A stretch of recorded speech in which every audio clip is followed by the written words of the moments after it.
اکرمکم تم میں سب سے زیادہ عزت والا وہ ہے اتقاکم جو زیادہ پرہیزگار ہے، جو زیادہ متقی ہے۔ یہ قرآن پاک ہے، سورۃ الحجرات ہے، اور اس کی آیت نمبر 13 ہے۔ اللہ تعالیٰ فرماتا ہے ان اللہ علیم خبیر، اور بے شک اللہ جاننے والا ہے، خبردار ہے۔ اب اس آیہ کریمہ کی روشنی میں ایک مسئلہ بھی حل کرنا چاہتے ہیں، کیونکہ آج کل مختلف سوشل میڈیا پہ ویڈیوز چل رہی ہیں جس پہ سیدنا ابوبکر صدیق رضی اللہ تعالی عنہ کے حوالے سے کہا جاتا ہے کہ وہ خلافت کے اعتبار سے تو افضل ہیں، لیکن فلانے اعتبار سے وہ افضل نہیں ہیں، اور مولا علی جو ہے وہ پہلے نمبر پہ ہیں۔ جیسے کہ وہ قوالی ایک چلتی رہتی ہے جس میں کہتے ہیں جی علی دا پہلا نمبر وغیرہ وغیرہ۔ یقیناً مولا علی کرم اللہ تعالیٰ وجہ الکریم کو کون مسلمان ہے جو نہیں مانے گا؟ اس کے اسلام اور اس کے دین میں ہی شک ہے کہ جو مولا علی کو نہ مانے، اس لیے کہ مولا علی کرم اللہ تعالیٰ وجہ الکریم وہ شخصیت ہے جن کے بارے میں حضور نے فرمایا مومن اور منافق کے درمیان پہچان علی ہے۔ علی کا نام سن کے چہرہ کھل جائے تو سمجھ لو مومن ہے، اگر کوئی نفاق ہوگا تو وہ بھی ابھر کے سامنے آ جائے گا۔ اس لیے سب سے پہلے تو یہ بات کلیئر کرنی چاہیے کہ ہم الحمدللہ رب العالمین سادات کا، سیدوں کا ادب اور احترام کرنے والے ہیں، بئی معنی کہ وہ حضور علیہ الصلوۃ والسلام کے خون رکھنے والے ہیں، حضور کی اولاد ہیں اور ہم سے اعلیٰ ہیں۔ جب بات ہو گیا ابوبکر صدیق رضی اللہ تعالیٰ عنہ کی، عمر فاروق رضی اللہ تعالیٰ عنہ کی، حضرت عثمان غنی رضی اللہ تعالیٰ عنہ کی، تو پھر اس وقت دیکھا جائے گا قرآن کیا کہتا ہے اور حدیث مصطفیٰ کیا کہتی ہے۔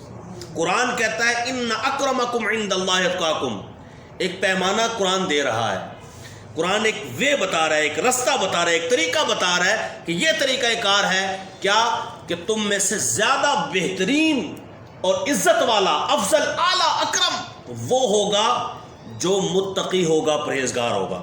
اب دیکھیے قرآن پاک کی ایک سورت ہے جس کا نام ہے سورۃ اللیل، اور سورۃ اللیل کی آیت نمبر 17 ہے، اور اس ٹائم میرے ہاتھ میں تفسیر ہے، تفسیر ابن عباس رضی اللہ تعالی عنہ۔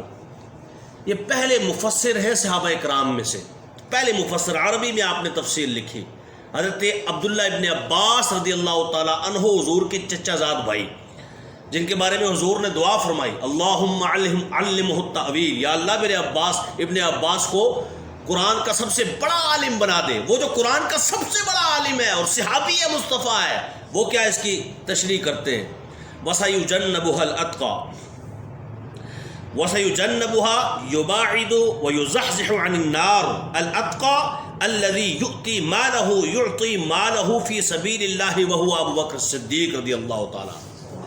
فرماتے ہیں، اللہ فرما رہا ہے کہ وَسَيُجَنَّبُهَا الْأَتْقَى، ان قریب وہ دوزخ سے دور رکھا جائے گا، دوزخ کے قریب بھی نہیں جائے گا۔ دوزخ کہاں اور وہ کہاں؟ فرمایا وہ دوزخ سے دور رکھا جائے گا۔ کون؟ وہ جو مال خرچ کرتا ہے اللہ کے راستے میں، وَهُوَ ابو بکر صدیق، اور وہ ابو بکر صدیق رضی اللہ تعالیٰ عنہ، کائنات میں سب سے بڑا متقی جس کی گواہی قرآن دیتا ہے، قرآن جس کی گواہی دیتا ہے کہ سب سے بڑا متقی اور پرہیزگار وہ ہے ابوبکر صدیق رضی اللہ تعالیٰ عنہ۔ اب میں یعنی اعلیٰ حضرت فاضل بریلوی رحمۃ اللہ تعالیٰ علیہ، ہمارے اہل سنت میں وہ شخصیت ہے جو چوٹی کے عالم دین ہے، اور آج اعلیٰ حضرت فاضل بریلوی رحمۃ اللہ تعالیٰ علیہ جنہوں نے یہ فتاوی رضویہ شریف لکھا، اس کی 33 جلدیں میرے پاس موجود ہیں، 1000 سے زیادہ کتابیں لکھی ہیں جن کی ایک کتاب 33 جلدوں پر مشتمل ہو، وہ کتنا بڑا عالم ہوگا۔ انہوں نے اس پر تشریح کی ہے کہ جو لوگ روافض ہیں یا رافضی مائل ہیں، تفضیلی ہیں، وہ جو اعتراضات کرتے ہیں نا، خدا کی قسم آج وہ اعتراض کرتے ہیں۔ میں نے جب فتاوی رضویہ پڑھا تو پتہ چلا یہ تو اس دور میں بھی کرتے تھے جب اعلیٰ حضرت تھے، اور اعلیٰ حضرت نے ان سب کے جوابات دے دیے۔ بات سمجھ آ رہی ہے؟ اعلیٰ حضرت مطلب اس ٹائم کے جو حاضرین میں تھے ان میں سے سب سے اعلیٰ، سب سے بلند پایا عالم دین، تو وہ اس کی بہت تفصیل کرتے ہیں، اور کسی کو شوق ہو تو یہ جلد نمبر 28 ہے، اس کا صفحہ نمبر 528 ہے، اس کو بھی پڑھیں اور اس پورے رسالے کو پڑھیں، مطلع القمرین کو پڑھیں، آپ کو پتہ چل جائے کہ اعلیٰ حضرت نے سیدنا صدیق اکبر کی افضلیت پر کہ کائنات میں سب سے افضل و اعلیٰ رسول اللہ صلی اللہ علیہ وسلم کے بعد، انبیاء کے بعد کوئی ہستی ہے تو وہ صدیق اکبر رضی اللہ تعالیٰ عنہ۔ اس پر جو دلائل آپ نے قائم کیے قرآن و حدیث سے، رہتی دنیا تک اس کو کوئی توڑ ہی نہیں سکتا۔ آپ نے اس آیت کی روشنی میں جو لکھا، باقی آیات کی روشنی میں بھی لکھا، لیکن جو اس آیت کی روشنی میں جو سورۃ اللیل کے وَسَيُجَنَّبُ الْأَتْقَى ہے، اس کی روشنی میں آپ لکھتے ہیں، بہت سارا لکھنے کے بعد لکھتے ہیں بحمد اللہ، اس پر اجماع کہ صدیق ہی مراد آیت ہیں، کہ ثابت ہونے کے بعد ہم ان تکلفات سے بے نیاز ہیں۔ جیسا کہ ظاہر ہے جب یہ بات ثابت ہو چکی تو ہم کہتے ہیں کہ اللہ تعالیٰ نے صدیق کا وصف بیان فرمایا کہ وہ اتقیٰ ہے، اور اتقیٰ کا وصف بتایا کہ وہ اکرم ہے۔ ان دو مقدموں نے نتیجہ دیا کہ صدیق اللہ تعالیٰ کے نزدیک پوری کائنات میں سب سے افضل والا ہے۔ ان آیات نے ہمیں نتیجہ دیا سب سے اعلیٰ ہے۔ کیوں؟ قرآن کہتا ہے سب سے زیادہ، دیکھو مولا علی کرم اللہ تعالیٰ وجہہ الکریم نے ایک روایت فرمائی ہے کہ حضور علیہ السلام نے فرمایا کل قیامت والا دن ہوگا، سب جمع ہوں گے اور اللہ تعالیٰ فرمائے گا اے بندو تم فخر کیا کرتے تھے اپنے نسب پر کہ میں فلاں کی اولاد ہوں، میں فلاں کا بیٹا ہوں، نسب پر فخر کرتے تھے، آج بتاؤ تم میں سے سب سے زیادہ متقی کون ہے؟ لاؤ جو سب سے زیادہ متقی ہے۔ ان اکرمکم، مولا علی فرماتے ہیں حضور نے فرمایا کہ اللہ فرمائے گا ان اکرمکم عند اللہ اتقاکم، آج اس کی زیادہ عزت ہوگی جو سب سے زیادہ متقی ہو۔ اور سب سے زیادہ متقی کون ہے؟ پوری آپ ذخیرہ حدیث اٹھا لیں، ذخیرہ تفاسیر اٹھا لیں، ہر ایک نے اس آیت کی روشنی میں لکھا کہ حضرت صدیق اکبر متقی ہے، سب سے اعلیٰ، سب سے متقی۔ کون ہے اتقیٰ؟ صدیق اکبر۔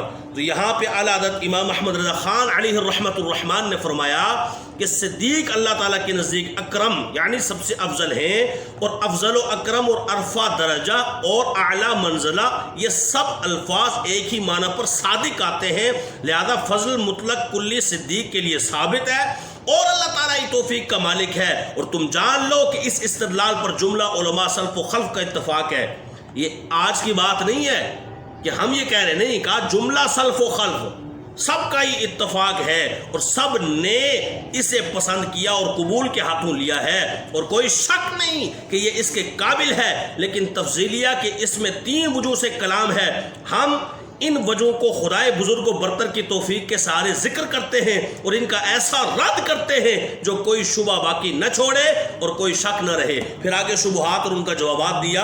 یہ پورا رسالہ کسی نے پڑھنا ہو، شوق ہو، اس کو پڑھنا بھی چاہیے، قسم خدا کی مزے کو بھی مزہ آ جائے گا کہ اعلیٰ حضرت نے قلم اٹھائی تو حرف یوں سمجھ لیں آخر کر دی۔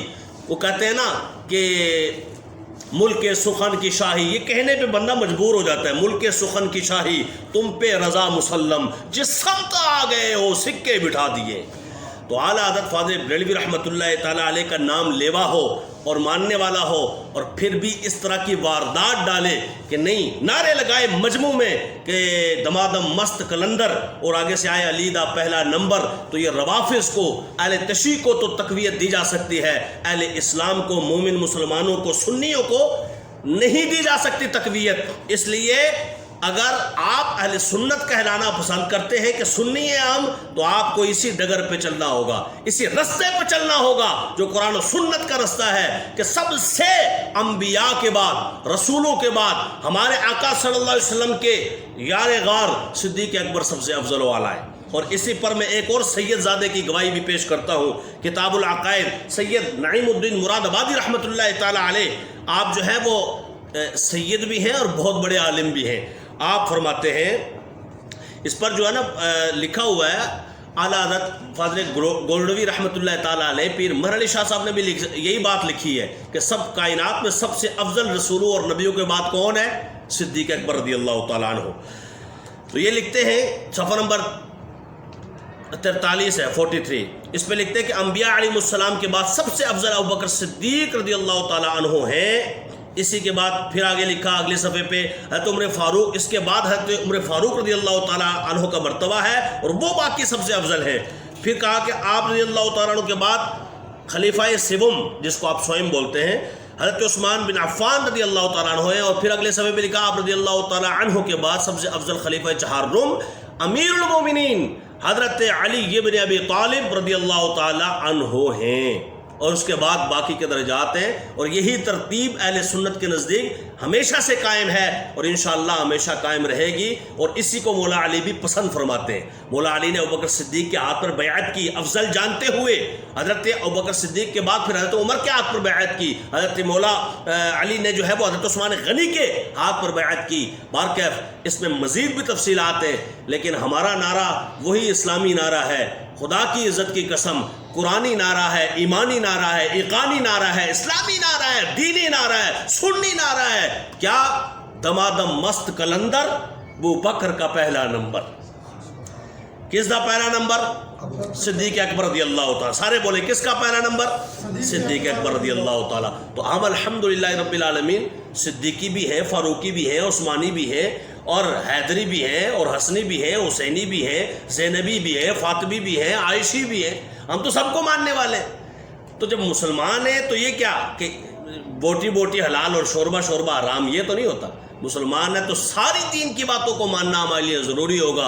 اللہ کریم ہم سب کو ساری دینی باتوں کو ماننے کی توفیق عطا فرمائے، اور اس فتنے سے بھی جو لوگ اس انداز میں انجیکٹ کر رہے ہیں عقیدہ کہ جناب نہیں، وہ جب حوض کوثر پہ جائیں گے نا، وہاں حضور نے فرمایا سب سے پہلا شخص جو وہاں حاضر ہوگا وہ مولا علی ہوں گے، وہاں حاضر ہوگا۔ یہاں کیا لکھا ہوا ہے کہ وہ افضل ہے ساری کائنات میں، انبیاء اور رسول کے بعد؟ یہ کہاں لکھا ہوا ہے؟ کس قسم کی باتیں کر رہے ہیں؟ دلیل دو تو کوئی بندے کے پتر بن کے دو۔ یہ کس قسم کی دلیل ہے؟ نہ قرآن پڑھا جاتا ہے، نہ حدیث پڑھی جاتی ہے۔ من چاہی دلیلوں سے اہل اسلام نہیں مانتے۔ اہل اسلام کو قرآن کہتا ہے، خدا کہتا ہے، مصطفیٰ فرماتے ہیں، وہ دلیل مانی جائے گی جو رب کے قرآن سے ہوگی یا محمد کے فرمان سے ہوگی۔ اللہ کریم اسی پر ہمیں رہنے کی توفیق